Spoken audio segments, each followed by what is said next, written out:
हमारे साथ बने रहिएगा।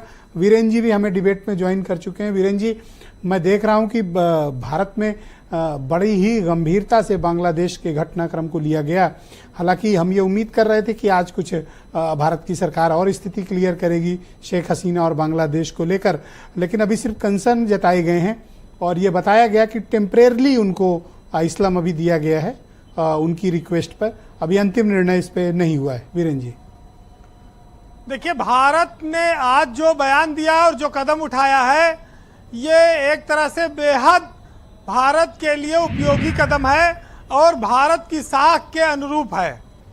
तो ये शेख हसीना से दोस्ती अपनी जगह है, लेकिन जब अंतर्राष्ट्रीय स्तर पर संबंधों की बात आती है तो स्वाभाविक है कि भारत ने उदारता के साथ अंतर्राष्ट्रीय नियमों का पालन करने में रुचि दिखाई है और वो अपने पड़ोसी मुल्क के साथ किसी भी तरह के ऐसे किसी मैसेज का आदान प्रदान नहीं करना चाहता जिसमें विरोधाभास उत्पन्न हो।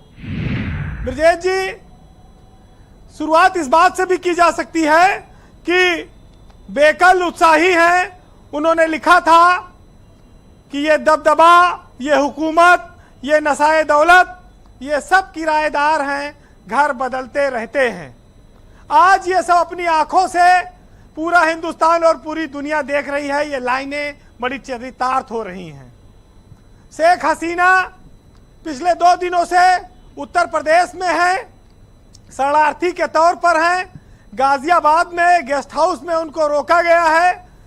भारत ने उनके लिए कोई पलक पावड़े नहीं बिछाए हैं।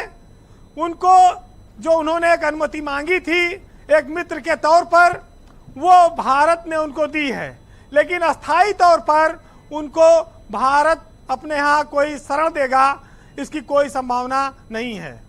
ये जरूर है कि वो यूरोप में जाए, इंग्लैंड जाए, अमेरिका जाए, कहीं और जाए, वो जा सकती है, इसके लिए स्वतंत्र है। और उसके लिए 2, 4, 5 दिन, 10 दिन जी देखिए, क्योंकि अभी बांग्लादेश में कोई सरकार नहीं है। बांग्लादेश की सरकार की ओर से भी कोई मैसेज ऐसा भारत को नहीं आया है कि उनके प्रधानमंत्री जो पूर्व हो चुकी है उनको कोई शरण ना दी जाए। तो ऐसे में भारत के पास तटस्थ अवसर है, वो अपने हिसाब से निर्णय कर रहा है। जब वहां कोई सरकार आ जाएगी, चाहे अंतरिम सरकार आ जाए या वहां के राष्ट्रपति कोई अपील करे, उसके बाद भारत अपना स्टैंड तब बदल सकता है, उस पर और क्लियरिटी ला सकता है। तो अभी तो बहुत अवसर है भारत के पास। शेख हसीना यहाँ रहे, इस पर किसी को कोई एतराज नहीं है। और महत्वपूर्ण बात यह है कि बांग्लादेश कि मिलिट्री ने ही वो विमान भेजा था और वो विमान वापस गया है जो बांग्लादेश से उनको छोड़ने आया था यहाँ। तो वहाँ पर भी सेना के स्तर पर और उच्च स्तर पर राजनयिकों के अभी शेख हसीना को लेकर कोई बहुत बड़ा ऐसा फैसला नहीं हुआ है कि उनको देशद्रोही घोषित किया गया हो या उनके ऊपर कोई मुकदमा चलाया जाए या उनको अंतर्राष्ट्रीय स्तर से बेदखल किया जाए। ब्रजेश जी, अब हिंसा पे आते हैं। बांग्लादेश में जो तख्ता पलट हुआ है उसके साथ भारत के रिश्तों में क्या परिवर्तन आने वाला है, क्या बदलाव आ रहा है? कट्टरपंथियों के हावी होने से भारत में जो स्थितियां बनेंगी और खास तौर से जो हाँ हमारे हिंदू समुदाय के अल्पसंख्यक कहे जाते हैं लोग, उनके साथ जो स्थितियां हो रही हैं उस पर विचार करना जरूरी है। हम शेख हसीना को भारत का दोस्त मानते हैं। वो भारत की प्रति वो काफी लिबरल रही हैं, दोस्त उनका भाव दोस्ताना रहा है। लेकिन भारत में वो उदारता की मूर्ति हो सकती हैं।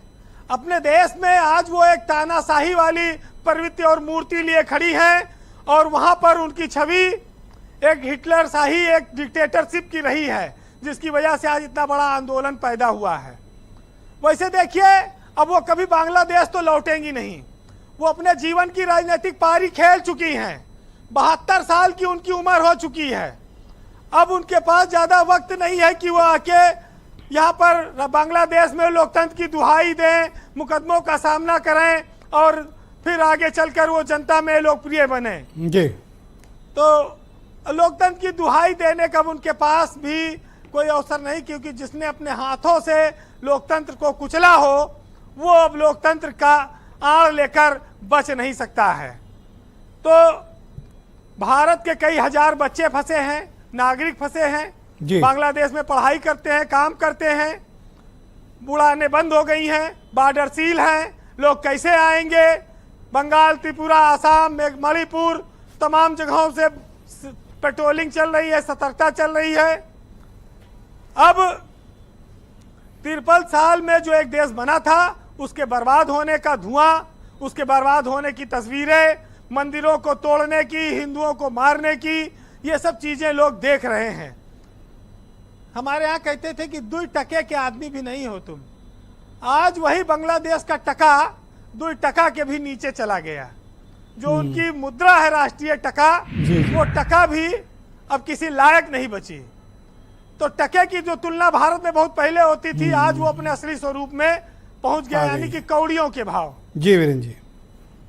वैसे फैज अहमद फैज की एक बहुत पुरानी नज्म है जो पाकिस्तान के तानाशाह थे, उनके खिलाफ उन्होंने 1977 में जब तख्ता पलट हुआ जियाउल हक का, तब ये नज्म लिखी गई थी और उस समय भी इसी तरह की स्थितियां थी। ब्रजेश जी, बांग्लादेश में कहने को ये छात्र आंदोलन है, लेकिन ये मुसलमान अपने ही हाथों अपने देश को लूट रहे हैं और तोड़फोड़ कर रहे हैं, गैर मुस्लिमों को मार रहे हैं, उनका घर जला रहे हैं, दुकानें लूट रहे हैं, इबादत खाने तोड़ रहे हैं। इस्कान मंदिर याद होगा, जब 1971 में बांग्लादेश आज़ाद हुआ तो इसी इस्कान मंदिर में कई सालों तक बांग्लादेशियों का पेट भरा था, फ्री खाना खिलाकर। आज उसको भी लूटा जा रहा है दीन इस्लाम के नाम पर। जी। श्रीलंका में भी तख्ता पलट हुआ था, लेकिन इस तरह नहीं हुआ था, इतना जनता का नुकसान किया गया हो, हिंदुओं का नुकसान किया गया हो, क्योंकि वहां पर इस्लामिक सरकार नहीं थी, मुस्लिम कंट्री नहीं था वो। तो ये सब चीजें भी आती हैं।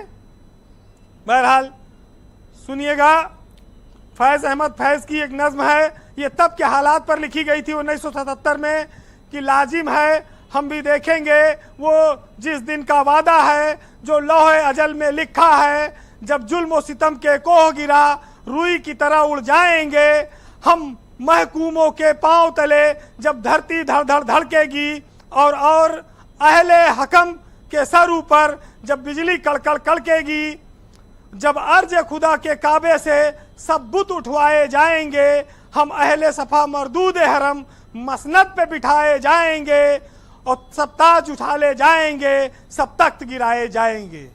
हाँ, बड़ी मशहूर नज़्म है। बहुत शुक्रिया वीरेंद्र जी हमारे साथ जुड़ने के लिए और ग्राउंड जीरो से डायरेक्ट